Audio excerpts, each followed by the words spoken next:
Hi guys, sorry it's been a while, but we're back now with another unboxing, and today we are looking at Nekima.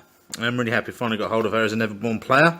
I wasn't lucky enough to get hold of a first edition or 1.5 Nekima, depending on when she came out, because I didn't play the game back then. I've only been playing since second edition.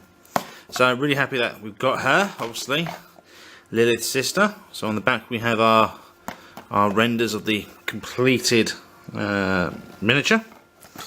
But why look at renders when we can look at some stuff inside? Okay, so we've got 50mm base, the sprue itself. Actually, not as many parts as I thought on there, but then to be honest, I didn't think it'd be that many. And then obviously her all-important stat cards. Okay, so let's bring that up a bit closer. Don't think that's going to focus. Bloody focus on this camera, if you've been watching my other videos, is a pain in the backside. I really need to invest in something a little bit better. But anyway, okay, so here we go. She's obviously, we know she's a henchman. She's Lilith's sister. She's got a point cost of 13, but a soulstone cash of 0. Okay, so that's something to bear in mind. Obviously, defense 5, willpower 7, quite a decent willpower. 12 wounds, an amazing walk of 6, and a charge of 6, and obviously a height 3 model. So she has flight, so she's immune to falling damage and ignoring terrain while she's moving. She's got the wonderful black blood ability, which causes anything without black blood within a 1-inch range when she's hit to suffer 1 damage. We then have melee expert. This model gains plus 1 additional AP, which only may be used for melee attacks. So obviously charge in, so move 6, get 2 attacks off, and then get a third for free. And then she's got regeneration plus 1, so she automatically heals every time she come and activates. Just looking at the back, let's try and get this some focusing. It really doesn't look like it's focused, does it? Let's try and do something interesting. Ooh, it's not working, is it? Is that because I'm too far zoomed in? I don't know. I'm really lousy with camera technology. Okay, but she's got L'Oreal the Living Blade. It's MI7 with a built-in RAM, with a nasty range 3, 456 damage. Again, brilliant. Now, bear in mind you've got the RAM built in, which allows you to do Birthright. I'm starting down here actually.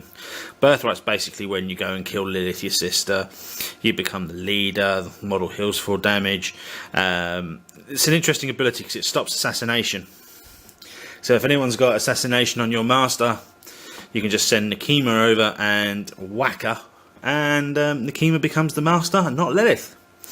If that's not right, I've been playing it wrong in my mind for quite some while. So yeah, just comment if that is wrong. Obviously then if you get a mask, you get the bloody beauty. After damaging all enemy models within 4 inches, must pass a TN13 willpower duel, or be pushed 5 inches in any direction of the model's choice. That's great. Bit like Wing Buffet from the mature Nephilim. You know, just get them the hell out of your way. And I do love those abilities. Then obviously if you get a tome, after damaging, draw a card. Your tactical actions, teach them fear. Until the end of this activation, when this model kills a non-peon enemy model, it heals 2 damage.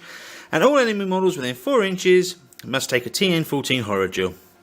And then we've got a 0 action, another 0 action, blood for blood. Got a casting action of 7. It's a target number of 11, so you'll need a 4+. This model suffers 1 damage. Then you have the limb for limb on a mask. After succeeding, take this action again. This action may not declare trigger. So obviously it's a bit of it's a self-destruct, isn't it? You know, you can stand there stabbing yourself and dishing out black blood. That's what that's for. Brilliant upgrade card this. Obviously if you play Nephilim, the true mother, this gives you the ability, it only costs 2 soul stones, okay, but that does make her a 15-point henchman, okay? But she's worth it. With the feast, my darlings, when this model kills an enemy model, a friendly model within 6 inches may count as having killed that model for the purposes of grow and mature. So if you're running her with Terratots, they're going to become young Nephilim really quickly. And if you're running young Nephilim with her, they're going to become mature Nephilim. And that is when things get nasty. Then you've got obviously Born of Blood. Once per turn, when an enemy model within 2 inches is killed due to Black Blood ability or the Black Blood Pulsate action, this model may discard a card to summon a Terratops in base contact with the model before removing it. Again, it's a great way of summoning by stabbing yourself. If you obviously do your 0 blood for blood, you kill something, bang, hello Terratop. The summoned Terratops suffers 2 damage, ignoring the Black Blood ability, and may not benefit from Grow or Mature abilities during the activation in which it's summoned, which is fair enough. You know, you've just summoned it, yeah, it takes 2 hits. But potentially next round, if Nekima's charging along killing everything, you're going to have a very nice, well-grown little Nephilim family. Sorry, I lost my words then. I was getting quite excited by that. So there's the cards that come with her. So what we're going to do is we're going to build this up, and we'll come back after I've built her, had a cup of tea, and we'll have a look at her. See you in a minute.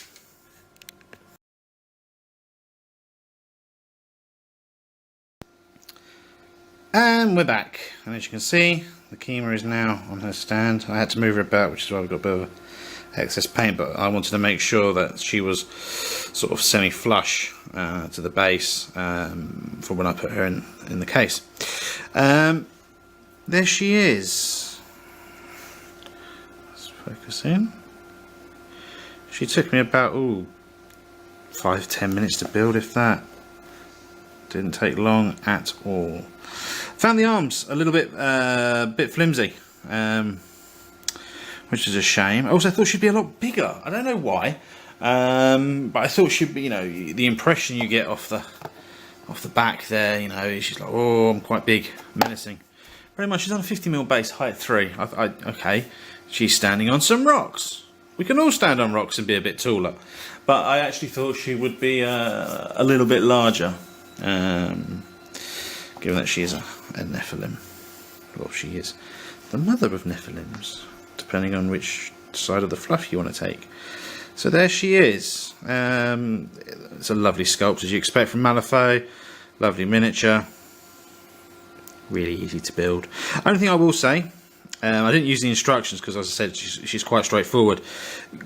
This top knot bit here, put that in before you do the wings, and also there's this skull bracer on the arm. Let's see if that's going to focus.